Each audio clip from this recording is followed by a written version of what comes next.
Olá, turma, tudo bem? Boa noite. Como é que vocês estão? Espero que todos estejam bem. Vamos começar, nossa leitura de hoje. Eu creio que o Espírito Santo tem coisas grandes e maravilhosas, para nos ensinar. Vamos orar. Jesus, muito obrigada, Pai, por esse momento. Muito obrigada, Senhor, por esse dia.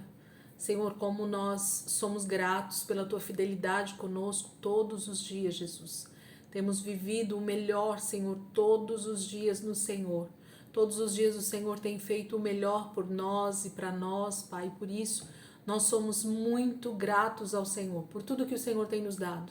Pela nossa saúde, pela paz que nós temos, pelo sustento diário, Senhor, em todos os sentidos, no nosso trabalho, na nossa casa, na nossa vida pessoal, Senhor. Muito obrigada, Jesus, por aquilo que o Senhor tem feito na nossa família, na nossa casa. Deus, nós te louvamos e te agradecemos por esse momento tão maravilhoso, Senhor, que o Senhor tem nos dado todos os dias, de podermos estar aqui, meditando, lendo na tua palavra, Senhor, estudando, fazendo da tua palavra, Senhor, nosso verdadeiro alimento, dia e noite. Durante todo o dia, Senhor, a tua palavra, ela fica ali no nosso coração, na nossa mente, e nós podemos então meditar, nós podemos pensar, refletir naquilo que o Senhor tem falado conosco. Obrigada, Jesus, por esses momentos em que o teu Espírito Santo vai nos ensinando um pouquinho de cada vez. Como o Senhor é bom e paciente, Senhor, conosco. Como o Senhor trata conosco de maneira tão especial e individual, Senhor. O Senhor toma pelas nossas mãos todos os dias e diz: eu vou te ensinar mais um pouco, eu vou estar com você mais um pouco. Obrigada, Jesus. Obrigada, Deus. Obrigada, Espírito Santo, por esse privilégio que nós temos de ser a tua habitação, de ser o melhor que o Senhor tem para nos dar, Pai. Muito obrigada, Jesus. O Senhor tem feito grandes coisas por nós. Obrigada, Jesus. Amém. Vamos lá, gente. Hoje, dia 18, de outubro. Dia 18 de outubro, terça-feira. E nós vamos mais uma vez, ler a palavra, estar aqui fazendo um pouco mais da nossa leitura diária. Gente, quem está acompanhando aí as nossas leituras, que tem entrado no canal, que tem acompanhado aí também a leitura bíblica diária, nós estamos lendo a Bíblia em ordem cronológica dos fatos, tá? Então, se você está aí acompanhando, às vezes não está entendendo muito bem, porque eu leio alguns textos 2, 3 vezes o mesmo texto, nós estamos agora lendo os evangelhos, então às vezes tem textos, que eu leio nos 3 evangelhos, nos 4 evangelhos, então parece repetitivo, mas o que nós estamos fazendo é justamente vendo os fatos como eles aconteceram na sua ordem cronológica, ok? Então nós iniciamos essa leitura lá em janeiro, dia 1º de janeiro, nós começamos essa leitura e a gente vem caminhando então todos os dias, gravando, lendo junto com os irmãos. Nós temos um grupo de WhatsApp. Se você deseja participar desse grupo de WhatsApp, entra lá nos comentários do vídeo, deixa lá o teu celular, o teu número de celular, que a gente adiciona aqui e a gente vai fazendo essa leitura junto. Porque lá no grupo, qual que é a diferença, gente, de participar do grupo ou não? A única questão é que no grupo eu coloco todos os dias, assim que eu termino a leitura aqui, eu já coloco a leitura do dia seguinte, o PDF com a leitura do dia seguinte. Então, o pessoal que às vezes faz a leitura de manhã, de madrugada, quando acorda, antes de ir trabalhar, ou durante o dia, já vai tendo ali os textos para ir lendo e ir meditando. Tem gente que acompanha a gente aqui na leitura, depois pelo canal do YouTube, mas tem muita gente que lê no seu dia a dia ali normalmente, que está lá no grupo, vai acompanhando pelo PDF, tá bom? Então, se você quiser participar, entra lá nos comentários e deixa lá o teu recadinho com o telefone, com o nome que a gente adiciona aqui no grupo, tá bom? E o ano que vem, 2023, a gente vai continuar com esse mesmo projeto. Esse é o desejo do meu coração, Se o Senhor assim permitir, nós vamos estar a partir do dia 1º de janeiro iniciando novamente a leitura em ordem cronológica, iniciando, novamente a leitura da Bíblia durante todo o ano, com uma média aí de 87 versículos a gente lê por dia, né? Que vai dar a Bíblia completa no dia 31 de dezembro, tá bom? Então, se você quiser participar aí com a gente, só continuar acompanhando o canal. Quem tá participando, quem tá lendo aí todos os dias e não tá inscrito ainda no canal, se inscreve no canal. Eu não tenho intenção, gente, com esse canal de ser um youtuber, nada disso, né? De ser alguém aí conhecida, não é nada disso. Quando eu fiz esse canal, o meu único intuito era poder gravar aquilo que eu tenho feito, ensinado, né? Para que outras pessoas tivessem oportunidade, e mesmo assim pessoas que estavam aqui ao nosso redor, né? Não tenho a intenção de que isso chegue tão longe como tem chegado. Mas a gente faz isso para servir o corpo de Cristo. Então, se o Senhor desejar que isso chegue mais longe do que eu imaginava, o Senhor tem toda a liberdade, né, de fazer isso da forma que Ele quiser, da maneira que Ele quiser. A gente está aqui para servir o corpo de Cristo, tá bom? Então vamos lá, gente. Dia 18, a gente começa com a oferta da viúva. Texto bem pequenininho, bem conhecido, e depois a gente já vai entrar em Mateus 24, que vai ser textos bem grandes, e a gente vai falar um pouquinho sobre essa questão de Jesus já estar falando sobre a sua vinda, né? A sua volta, o seu retorno, a segunda vinda de Cristo. Então, a oferta da viúva, Marcos capítulo 12, versículo 41 ao 44. Jesus sentou-se em frente do lugar onde eram colocadas as contribuições e observava a multidão colocando dinheiro nas caixas de ofertas. Muitos ricos lançavam ali grandes quantias. Então, uma viúva pobre chegou-se e colocou 2 pequenininhas moedas de cobre, de muito pouco valor. Chamando a si os seus discípulos, Jesus declarou: afirmo-lhes que esta viúva pobre colocou na caixa de ofertas mais do que todos os outros. Todos deram do que lhes sobrava, mas ela, da sua pobreza, deu tudo o que possuía para viver. O mesmo texto está lá em Lucas 21, versículo 1, 2, 3 e 4. Jesus olhou e viu os ricos colocando suas contribuições nas caixas de ofertas. Viu também uma viúva pobre colocar 2 pequeninas moedas de cobre e disse: afirmo-lhes que esta viúva pobre colocou mais do que todos os outros. Todos esses deram do que lhes sobrava, mas ela, da sua pobreza, deu tudo o que possuía para viver.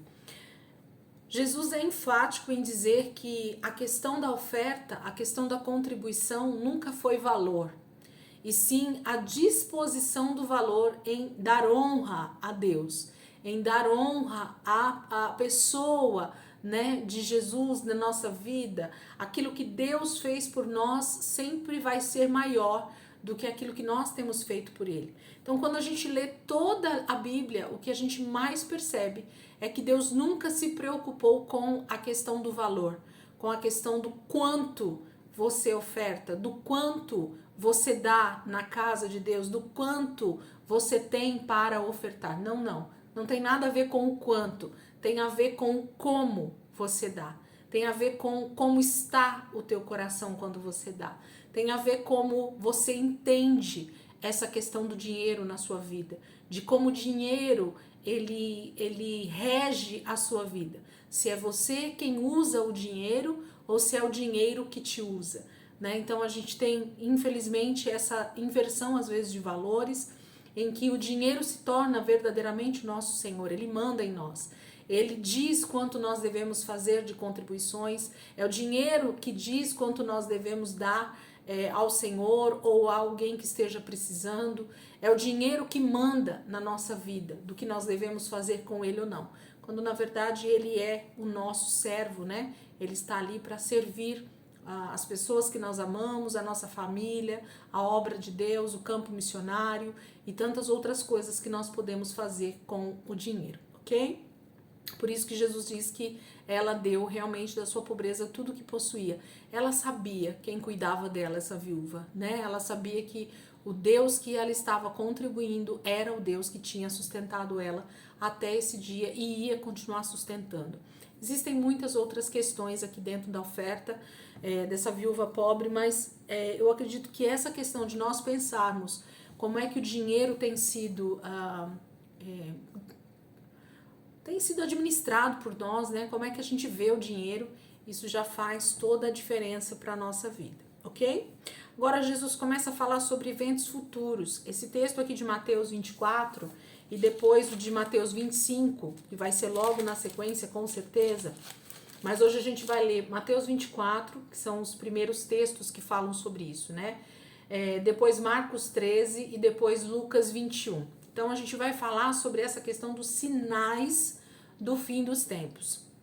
E aí já vou deixar claro aqui para vocês que eu vou dar uma leve pincelada em alguns trechos que estão aqui, mas que nós temos algumas aulas que elas realmente estão extremamente completas a respeito de Mateus 24 e 25, lá no curso de escatologia. Então, aqui no canal, se você está assistindo, vai lá, curso de escatologia, né? Dá uma olhada lá e tem nas descrições dos vídeos, a gente tem Mateus 24 e 25, falando sobre esses textos aqui de Mateus 24 e 25. E ali nós tivemos algumas aulas, nem me lembro quantas foram, se 2, 3 ou mais, em que a gente realmente falou tudo que a gente podia falar naquele momento sobre essa questão desses textos que Jesus deixa muito claro para nós sobre os sinais do final dos tempos. Então, você quer entender um pouquinho mais sobre essa questão escatológica, sobre a volta de Jesus?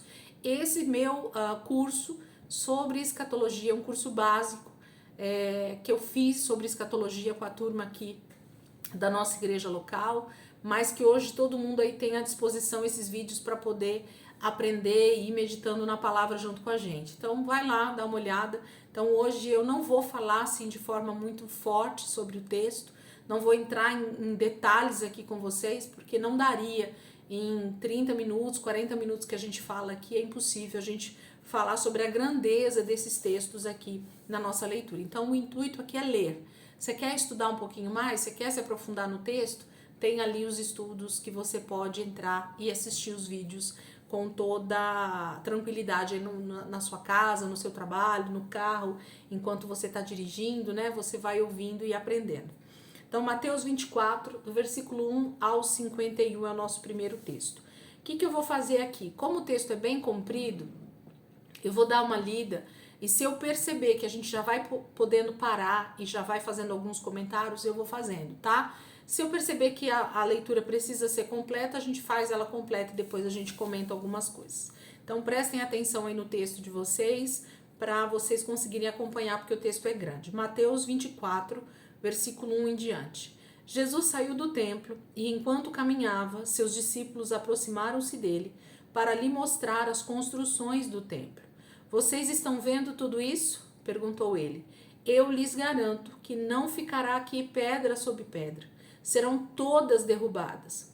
Tendo Jesus se assentado no Monte das Oliveiras, os discípulos dirigiram-se a ele em particular e disseram: Dize-nos quando acontecerão essas coisas? E qual será o sinal da tua vinda e do fim dos tempos? E Jesus respondeu: Cuidado, que ninguém os engane, pois muitos virão em meu nome, dizendo: Eu sou o Cristo, e enganarão a muitos. Vocês ouvirão falar de guerras e rumores de guerras, mas não tenham medo. É necessário que tais coisas aconteçam, mas ainda não é o fim. Então, eu vou parar aqui só para a gente já ir entendendo. Jesus começa com os seus discípulos ali, sentado no Monte das Oliveiras.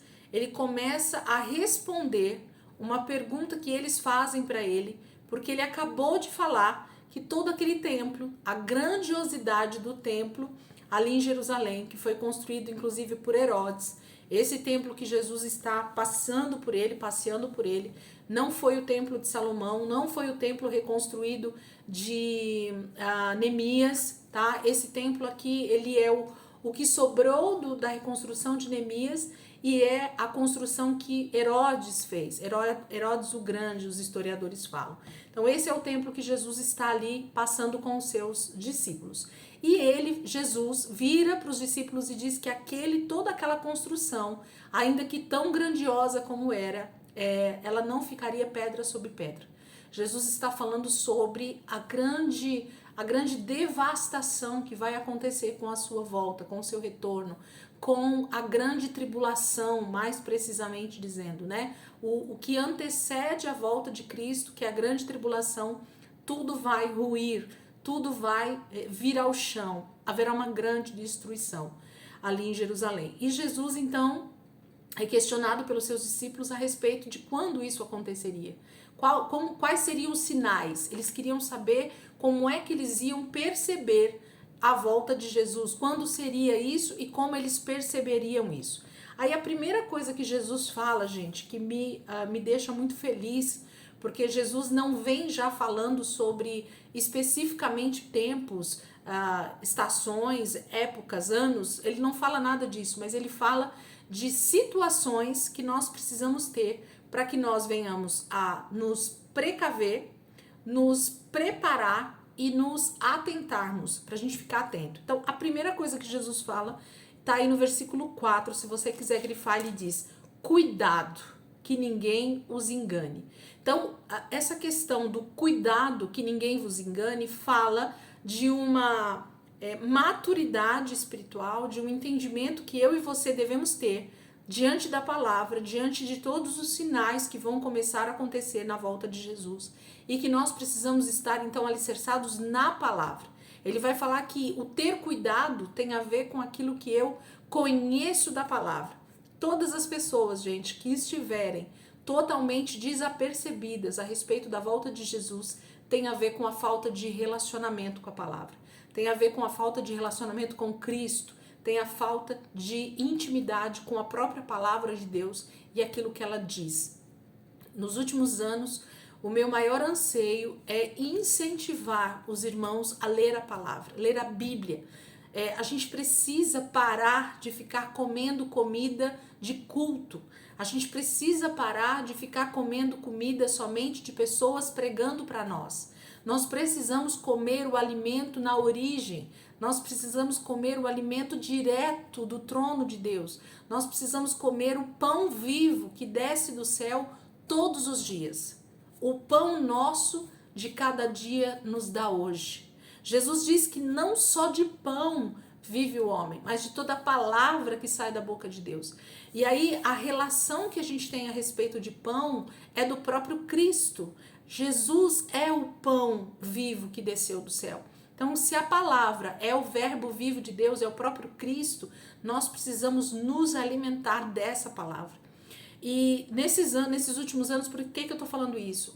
O meu incentivo que os irmãos estivessem comigo nesses grupos de leitura, que as pessoas se despertassem para a leitura da Bíblia, tem a ver com essa preparação que nós precisamos ter para a volta de Jesus. Nós precisamos entender que aqueles que estiverem realmente sendo transformados, alicerçados na rocha, que é a própria palavra, que é o próprio Cristo, vão conseguir resistir o dia mau, vão conseguir se estabelecer no dia da grande tribulação, vão conseguir ser os instrumentos desse grande avivamento que vai acontecer antes da volta de Jesus e vão conseguir então permanecer fiéis. É isso que a palavra vai dizer aqui para nós. Então a primeira coisa que Jesus nos dá de conselho aqui é cuidado, que ninguém vos engane. Então, nós não devemos ser enganados por ninguém. Mas como é que eu, então, não vou ser enganado? Jesus vai falar para nós: pois muitos virão em meu nome, dizendo, eu sou o Cristo, e enganarão a muitos. Então, muitas pessoas, nos últimos tempos, no final dos tempos, vão dizer que são o Cristo, que são o ungido de Deus. O que é o Cristo, gente? O ungido de Deus. Não está falando, a pessoa não vai dizer que ela é Jesus. Não, ela não vai falar que ela é Jesus porque ela não é Jesus, mas ela vai falar que ela é o Cristo. O que é ser o Cristo?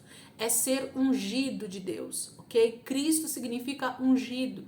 Então, nos últimos tempos, muitos vão dizer que são o Cristo, que são o ungido de Deus, que é aquele que Deus está enviando para te trazer uma nova mensagem, para te trazer um novo evangelho, para te trazer uma nova forma de viver a vida com Deus. E esse vai ser o grande engano para os últimos tempos. A gente precisa estar então atentos à palavra, ao que a palavra de Deus diz, para que nós não sejamos enganados. É isso que Jesus começa dizendo. Vocês ouvirão falar de guerras e rumores de guerras, mas não tenham medo. É necessário que tais coisas aconteçam, mas ainda não é o fim. Então, quando a gente ouvir noticiários da televisão falando de guerras e de rumores de guerras, é pra gente ter medo? A palavra está dizendo que eu devo ter medo? Não, não tenham medo, ok? Jesus está dizendo para nós não termos medo, porque vai ter que acontecer isso, mas ainda não é o fim, ok? Então isso antecede o fim, mas ainda não é o fim. 7. Nação se levantará contra nação e reino contra reino.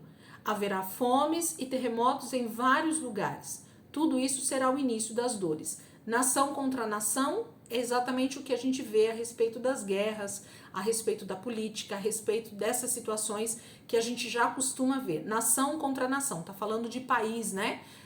Estados Unidos contra a Rússia, China contra a Coreia, Brasil contra os Estados Unidos, isso é nação contra nação. Reino contra reino, a palavra aqui está falando de reino do Espírito, reino de Deus e reino das trevas. Então, reino contra reino, essa questão do reino de Deus contra o reino das trevas. Então, reino contra reino, o tempo inteiro a gente vai lutar contra principados e potestades, contra o nosso inimigo, aliás, contra os inimigos de Deus, porque eles não são nossos inimigos, eles são inimigos de Deus e por isso eles nos atacam.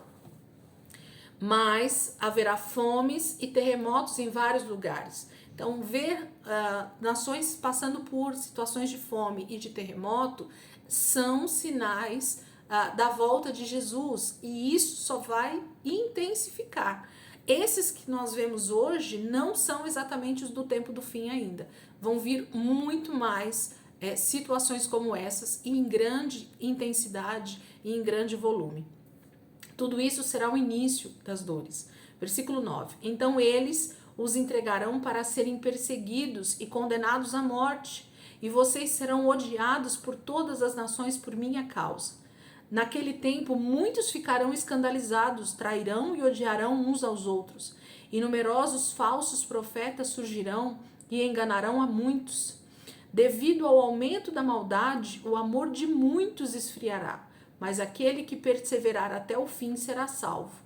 E este evangelho do reino será pregado em todo o mundo como testemunho a todas as nações, e então virá o fim. Então Jesus está dizendo algumas coisas que vão acontecer antes, mas que ainda não são fim, mas quando isso tudo acontecer, então virá o fim. Então Jesus diz aqui, então eles os entregarão para serem perseguidos. Eles falam do reino, né, que se divide aqui, irmãos contra irmãos, família contra família, muitas coisas, né, vão trazer muito ódio para os cristãos nos últimos dias. Eu costumo dizer que a volta de Jesus, ela vai ser muito parecida com o primeiro século, com os primeiros 100 anos, né, onde a igreja foi então implantada através dos discípulos, né, de Jesus. Quando Jesus então ascende aos céus, né, a sua ascensão acontece, a igreja então começa a surgir ali com aqueles discípulos, com aqueles homens e mulheres que estavam ali no cenáculo, depois da descida do Espírito Santo. Então inicia-se todo o processo ali de a igreja nascendo, né, esse corpo de Cristo nascendo. E naqueles 100 anos do ano em que Jesus morre até acabar o primeiro século, no ano 100 com João, a gente tem uma grande perseguição por causa do nome de Jesus. É isso que ele está dizendo aqui, né? Então eles os entregarão para serem perseguidos e condenados à morte, e vocês serão odiados por todas as nações por minha causa. As pessoas vão nos odiar, gente, porque nós somos de Cristo. As pessoas vão nos odiar porque nós falamos da palavra. As pessoas vão nos odiar porque nós falamos a verdade. As pessoas vão nos odiar porque nós amamos a Deus. As pessoas vão nos odiar porque nós buscamos santidade. As pessoas vão nos odiar porque nós cumprimos princípios da palavra. É por isso que as pessoas vão nos odiar. Elas não vão nos odiar porque nós somos simplesmente pessoas diferentes, mas elas vão nos odiar por causa de Cristo, por causa do Senhor Jesus. Naquele tempo muitos ficarão escandalizados, trairão e odiarão uns aos outros. E numerosos falsos profetas surgirão e enganarão a muitos. Isso está falando do próprio corpo de Cristo, viu, gente? Não tem a ver só com o mundo, não. A traição, o estudo que a gente fez mostrou isso para nós nitidamente, que a traição vai vir também dentro do próprio corpo de Cristo. Muitos vão realmente negar a sua fé, então vão trair uns aos outros, por isso que o amor de muitos vai se esfriar. Devido ao aumento da maldade, o amor de muitos esfriará, mas aquele que perseverar até o fim será salvo. Então há uma recompensa para aquele que perseverar, há uma recompensa para aquele que realmente não se deixar levar pelo engano ou não se deixar levar pela pressão. Versículo 15, gente. Vou continuar aqui, senão nós vamos ficar aqui horas. Assim, quando vocês virem o sacrilégio terrível do qual falou o profeta Daniel no lugar santo, quem lê entenda, então os que estiverem na Judéia fujam para os montes. Quem estiver no telhado de sua casa não desça para tirar dela coisa alguma. Quem estiver no campo não volte para pegar seu manto. Como serão terríveis aqueles dias para as grávidas e para as que estiverem amamentando. Orem para que a fuga de vocês não aconteça no inverno e nem no sábado, porque haverá então grande tribulação, como nunca houve desde o princípio do mundo até agora, nem jamais haverá. Se aqueles dias não fossem abreviados, ninguém sobreviveria, mas por causa dos eleitos, aqueles dias serão abreviados.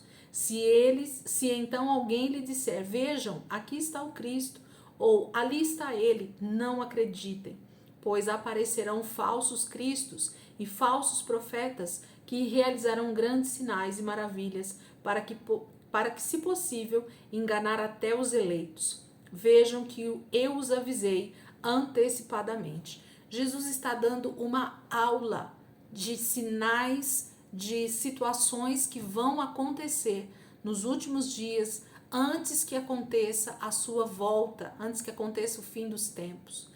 Então, Jesus está aqui em Mateus 24 trazendo uma lista de situações que vão acontecer, que vão, gente. Não é que, se aconteceu. Não, vai acontecer tudo que está escrito aqui.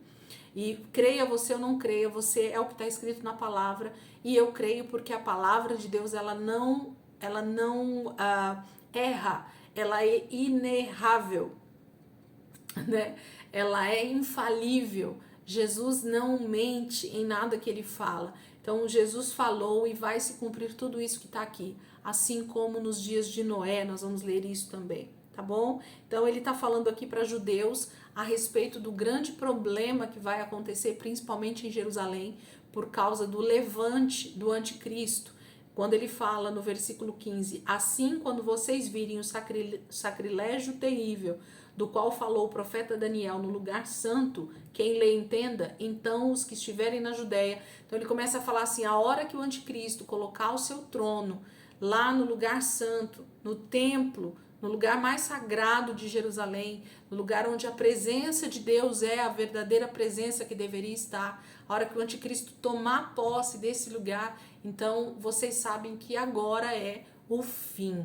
Ok? Então, quem estudou lá comigo escatologia, a gente viu todo o livro de Daniel, a gente entrou nesse texto que Daniel fala aqui do sacrilégio terrível. Então, eu te aconselho a ir lá no curso de escatologia e ver como é bom quando a gente estuda a palavra, quando a gente entra nos textos bíblicos, porque a gente compreende o que Jesus está falando, o que os profetas estão falando, e a palavra de Deus, ela começa então a ter mais vida dentro de nós por causa do entendimento, porque a nossa mente começa a compreender.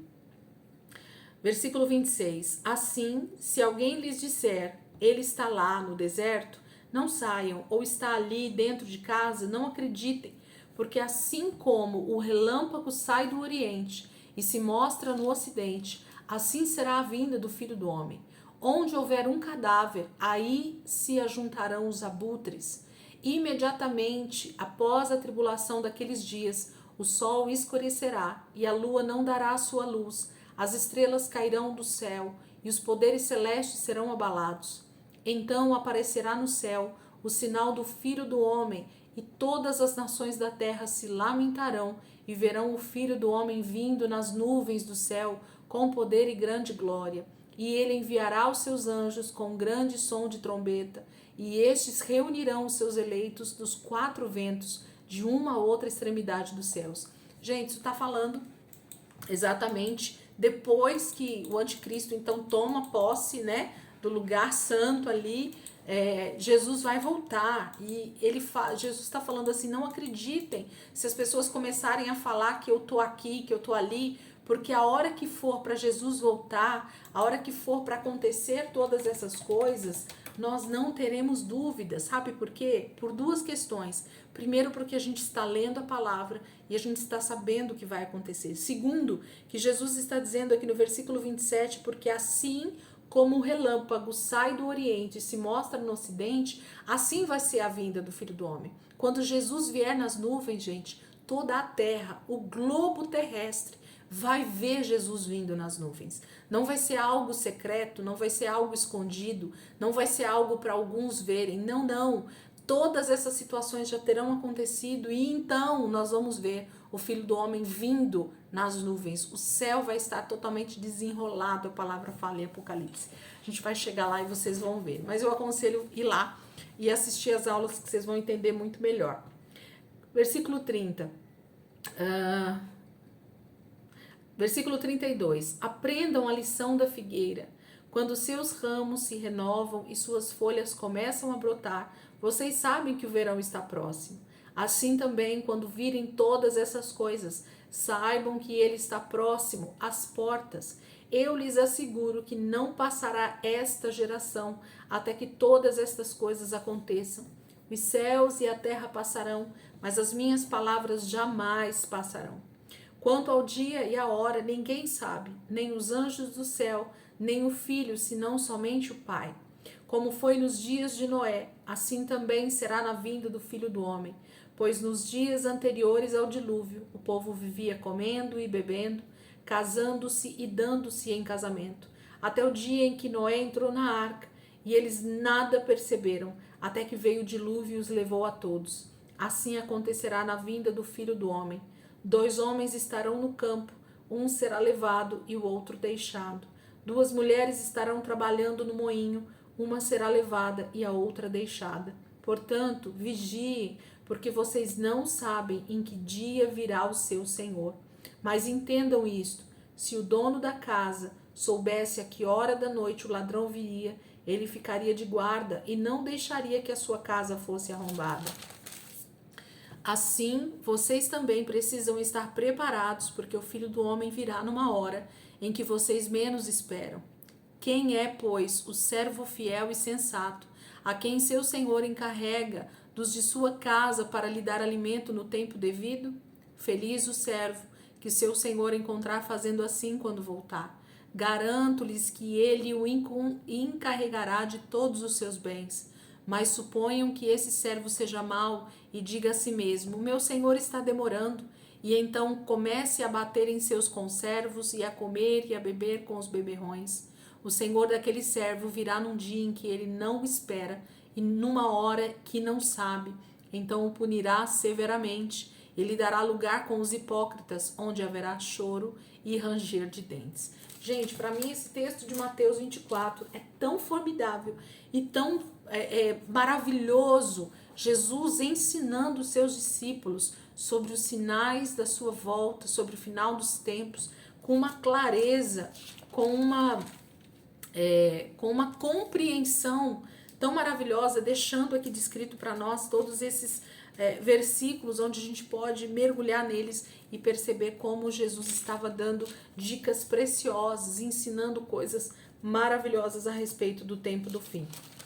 Quero já deixar aí talvez a curiosidade de vocês de ir lá nos vídeos sobre escatologia, porque o ensino que eu tive alguns anos atrás, para quem está aí acompanhando também o curso do Falar em Línguas, infelizmente, gente, nós tivemos ensinos um pouco distorcidos a respeito de vários aspectos da Bíblia.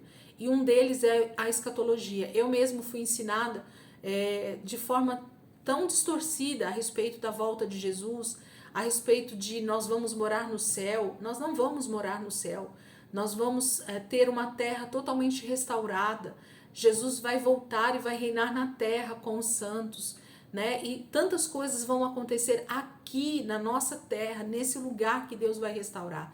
Então essa história de arrebatamento secreto que nós ouvimos na década de 90, na década de 2000, isso tudo são interpretações um pouco equivocadas do tempo do fim, da volta de Jesus, e nós precisamos ir para a palavra e olhar o que a palavra de Deus diz. Quando fala dos dias de Noé, vocês vão ver lá, nós demos uma aula só sobre essa questão da volta de Jesus ser como foi nos dias de Noé. Gente, nos dias de Noé, a palavra de Deus diz que quem foi salvo foi Noé e a sua família que estavam dentro da arca. E quem foi então morto e levado embora por aquele mar, por aquele dilúvio, foram os ímpios. E Noé permaneceu na terra, com a terra totalmente limpa de toda a impiedade, de toda a maldade do ser humano que estava reinando. Então, Noé teve a oportunidade de viver uma nova história com Deus. E a partir dele, Deus então começou uma nova humanidade, ok? Então, você pode ler lá em Gênesis, capítulo 10, capítulo 11, como é que Deus faz isso e como é que hoje os cristãos conseguem acreditar que nós vamos ser tirados dessa terra, sendo que Deus criou a terra para a nossa habitação. O que Deus precisa fazer é redimir a terra, é restaurar toda a terra. É isso que Deus vai fazer. E Ele vai fazer. Por isso que Ele vai voltar e Ele vai reinar aqui na terra. E Ele vai destruir todos os seus inimigos, assim como foi na destruição do dilúvio. Jesus vai trazer essa restauração também aqui na terra. A terra será restaurada. Nós vamos viver aqui na terra, nessa terra que o Senhor Jesus vai restaurar com a sua volta, ok? Então vai lá no curso, te aconselho, porque eu sei que você vai ser muito edificado, assim como a gente tem sido edificado durante esses últimos anos aí, em que Deus tem ensinado tantas coisas boas para nós dentro da palavra, ok? Marcos capítulo 13 fala do mesmo texto. Quando ele estava saindo do templo, um de seus discípulos lhe disse, Marcos capítulo 13, a partir do versículo 1. Olha, mestre, que pedras enormes, que construções magníficas. Você está vendo todas essas construções? Perguntou Jesus. Aqui não ficará pedra sobre pedra, serão todas derrubadas. Tendo Jesus se assentado no Monte das Oliveiras, de frente para o templo, Pedro, Tiago, João e André lhe perguntaram em particular: dize-nos quando acontecerão essas coisas e qual será o sinal de tudo isso, de que tudo isso está prestes a cumprir-se? Jesus lhes disse: cuidado, que ninguém os engane. Muitos virão em meu nome dizendo: sou eu, e enganarão a muitos. Quando ouvirem falar de guerras e rumores de guerras, não tenham medo. É necessário que tais coisas aconteçam, mas ainda não é o fim. Nação se levantará contra nação e reino contra reino. Haverá terremotos em vários lugares e também fomes. Essas coisas são o início das dores. Fiquem atentos, pois vocês serão entregues aos tribunais e serão açoitados nas sinagogas. Por minha causa vocês serão levados à presença de governadores e reis como testemunho a eles. E é necessário que antes o evangelho seja pregado a todas as nações. Sempre que forem presos e levados a julgamento, não fiquem preocupados com o que vão dizer. Digam tão somente o que lhes for dado naquela hora, pois não serão vocês que estarão falando, mas o Espírito Santo. O irmão trairá seu próprio irmão, entregando-o à morte, e o mesmo fará o pai a seu filho. Filhos se rebelarão contra seus pais e os matarão. Todos odiarão vocês por minha causa, mas aquele que perseverar até o fim será salvo. Quando vocês virem o sacrilégio terrível no lugar onde não deve estar, quem lê entenda, então os que estiverem na Judéia fujam para os montes. Quem estiver no telhado de sua casa, não desça nem entre em sua casa para tirar nada dela. Quem estiver no campo, não volte para pegar o seu manto. Como serão terríveis aqueles dias para as grávidas e para as que estiverem amamentando. Orem para que essas coisas não aconteçam no inverno, porque aqueles serão dias de tribulação como nunca houve, desde que Deus criou o mundo até agora, nem jamais haverá. Se o Senhor não tivesse abreviado tais dias, ninguém sobreviveria. Mas por causa dos eleitos, por ele escolhidos, ele os abreviou. Se então alguém lhe disser, veja, aqui está o Cristo, ou vejam, ali está ele, não acreditem, pois aparecerão falsos cristos e falsos profetas que realizarão sinais e maravilhas, para que, se possível, enganar os eleitos. Por isso fiquem atentos, avisei-os de tudo antecipadamente.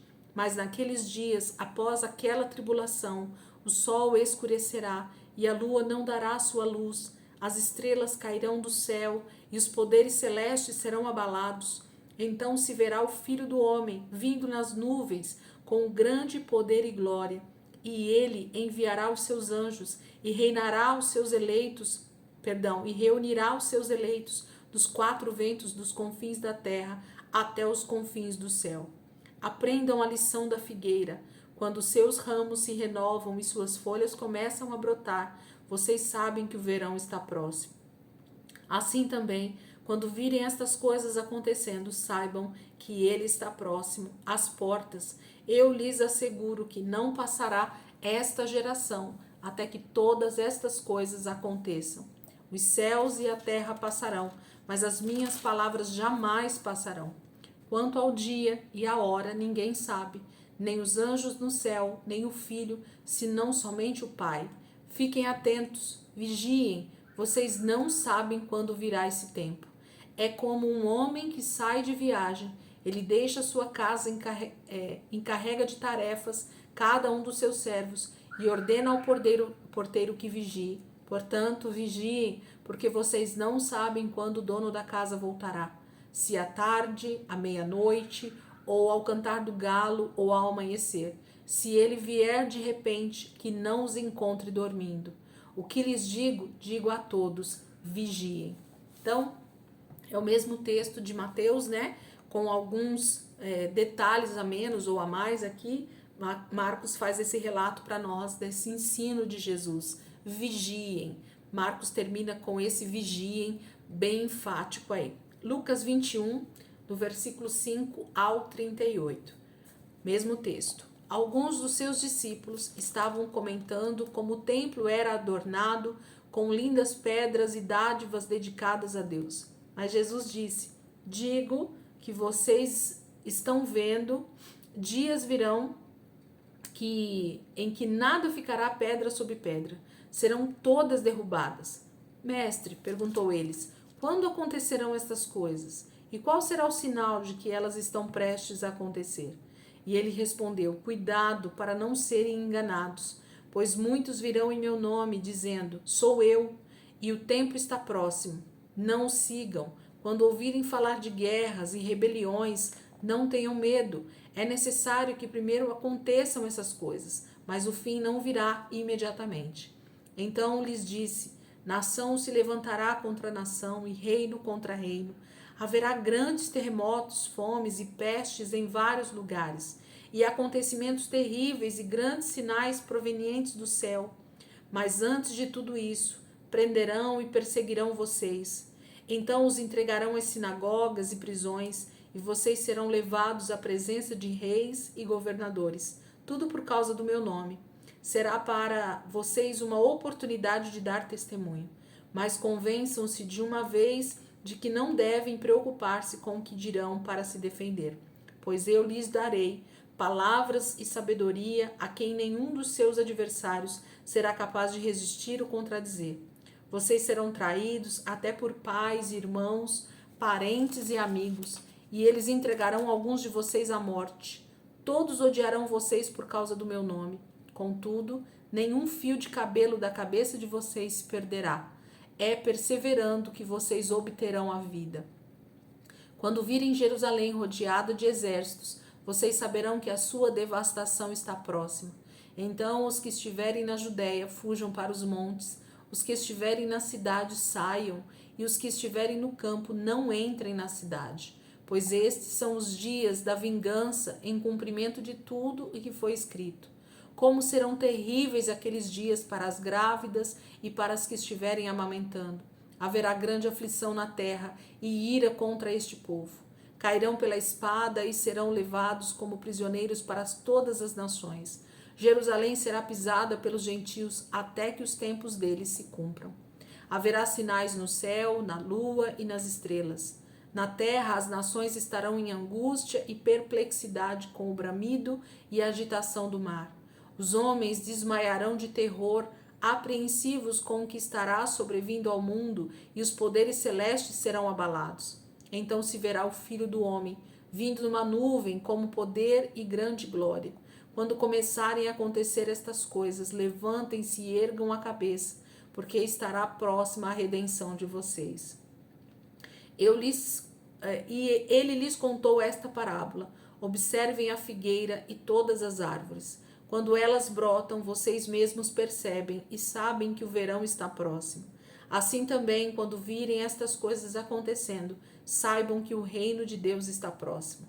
Eu lhes asseguro que não passará esta geração até que todas essas coisas aconteçam. Os céus e a terra passarão, mas as minhas palavras jamais passarão. Tenham cuidado para não sobrecarregar o coração de vocês de libertinagem, bebedeira e ansiedades da vida, e aquele dia venha sobre vocês inesperadamente, porque ele virá sobre todos os que vivem na face de toda a terra. Estejam sempre atentos e orem para que vocês possam escapar de tudo o que está para acontecer e estar em pé diante do Filho do Homem. Jesus passava o dia ensinando no templo e ao entardecer saía para passar a noite no monte chamado das Oliveiras. Todo o povo ia de manhã cedo ouvi-lo no templo.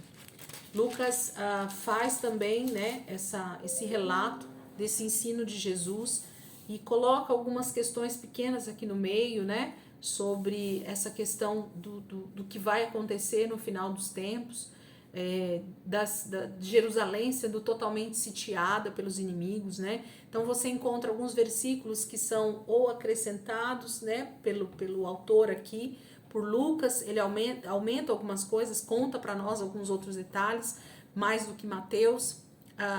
Porém, Mateus fala de uma forma um pouco diferenciada. Marcos também, né, põe algumas situações aqui que Lucas e Mateus não coloca, mas no registro final desses três textos está exatamente Jesus ensinando sobre os sinais e sobre o que vai acontecer nos últimos tempos antes da sua volta. Isso nós estamos falando de alguns dias antes da crucificação de Jesus. E os discípulos que estavam ali ouvindo Jesus falar, eles imaginam que isso aconteceria não muito tempo depois disso, né? Porque Jesus fala que não passaria esta geração antes que tudo isso acontecesse. E eles então imaginam que essa profecia, que esse ensino de Jesus estava falando sobre aquele tempo, sobre aquela época. E quando começam as situações de opressão aumentarem no ano, por volta do ano 65 até o ano 70, com a destruição total do templo de Jerusalém, com a queimada de tudo lá, a destruição foi geral e a deportação, né, o exílio, eles indo para outros lugares, fugindo justamente de toda aquela destruição e aquela perseguição. Os judeus imaginam que isso era a volta de Jesus. Muitos deles, né, estavam ali prontos para que a volta de Jesus acontecesse. Isso os cristãos, tá, convertidos, porque para os judeus era o cumprimento de mais uma profecia já descrita no Velho Testamento, ok? Então a gente percebe que eles acreditavam que essa volta de Jesus aconteceria ali naquela geração, ainda naquele tempo. Mas Jesus estava falando de coisas muito maiores, né? Tudo que a gente já viu ao longo da história da humanidade não se compara com aquilo que vai acontecer no final dos tempos. Quando a gente fez essas aulas a respeito de escatologia, eu enfatizava sempre para a turma a respeito de não entrar num temor, num medo, num desespero desnecessário, porque Jesus em todo tempo, em toda palavra, vai falar sobre esse cuidado que ele vai ter conosco, com a sua noiva, com a sua igreja, né? Então a gente precisa ser extremamente cauteloso, ser corajoso, permanecer fiel com o Senhor na sua palavra, fazendo aquilo que o Espírito Santo nos direcionar a fazer no final dos tempos, porque nós seremos guardados pelo Senhor, ainda que sejamos entregues à morte, ainda que a gente venha morrer, mas há um cuidado de Deus para com as nossas vidas. Como assim, Elisângela? Deus vai nos permitir morrer, mas nós estamos sendo guardados? Sim, gente, porque o que vale a pena para nós, a nossa grande expectativa e a nossa grande esperança é justamente pela volta de Jesus, por essa redenção de toda a terra. Nós queremos estar com Ele eternamente. Esse é o meu anseio e eu acredito que seja o seu anseio. Então nós podemos dizer Maranata, ora vem Senhor Jesus, porque nós desejamos a volta de Cristo, nós desejamos a sua vinda, ainda que para que isso aconteça realmente vá acontecer tudo isso que a Bíblia está descrevendo e nós sabemos que vai acontecer. Então nós só precisamos estar realmente alicerçados, firmes no Senhor, porque assim como os primeiros mártires do primeiro século, os muitos discípulos que morreram em nome de Jesus, eles morreram tendo essa expectativa e essa esperança, e eles vão ressuscitar nesse último dia para estar também conosco eternamente. Então nós precisamos ter essa mesma coragem, essa mesma ousadia, essa mesma intrepidez diante de Deus e da humanidade para seguir Jesus até o fim, independente do que venha a acontecer. Amém, queridos? Sabia que a gravação de hoje seria um pouquinho maior do que o normal, mas ainda que eu não tenha falado muito sobre o texto, mas tem muita coisa aqui. Foram várias aulas que a gente ministrou sobre esse assunto de Mateus 24, Lucas 21, e eu tenho certeza que você vai ser muito edificado se você passar um tempinho ali assistindo as aulas de escatologia, ok? Deus abençoe a vida de vocês e amanhã, se Deus quiser, a gente está aqui de volta, continuando com a nossa leitura, seguindo aí Mateus 25 ainda, né? Depois 26. Então a gente vai seguir aí o que Jesus está nos ensinando antes da sua morte e ressurreição. Amém, queridos? Deus abençoe. Ótima noite aí para vocês, bom descanso. E amanhã, se Deus quiser, a gente está aqui de volta, tá bom?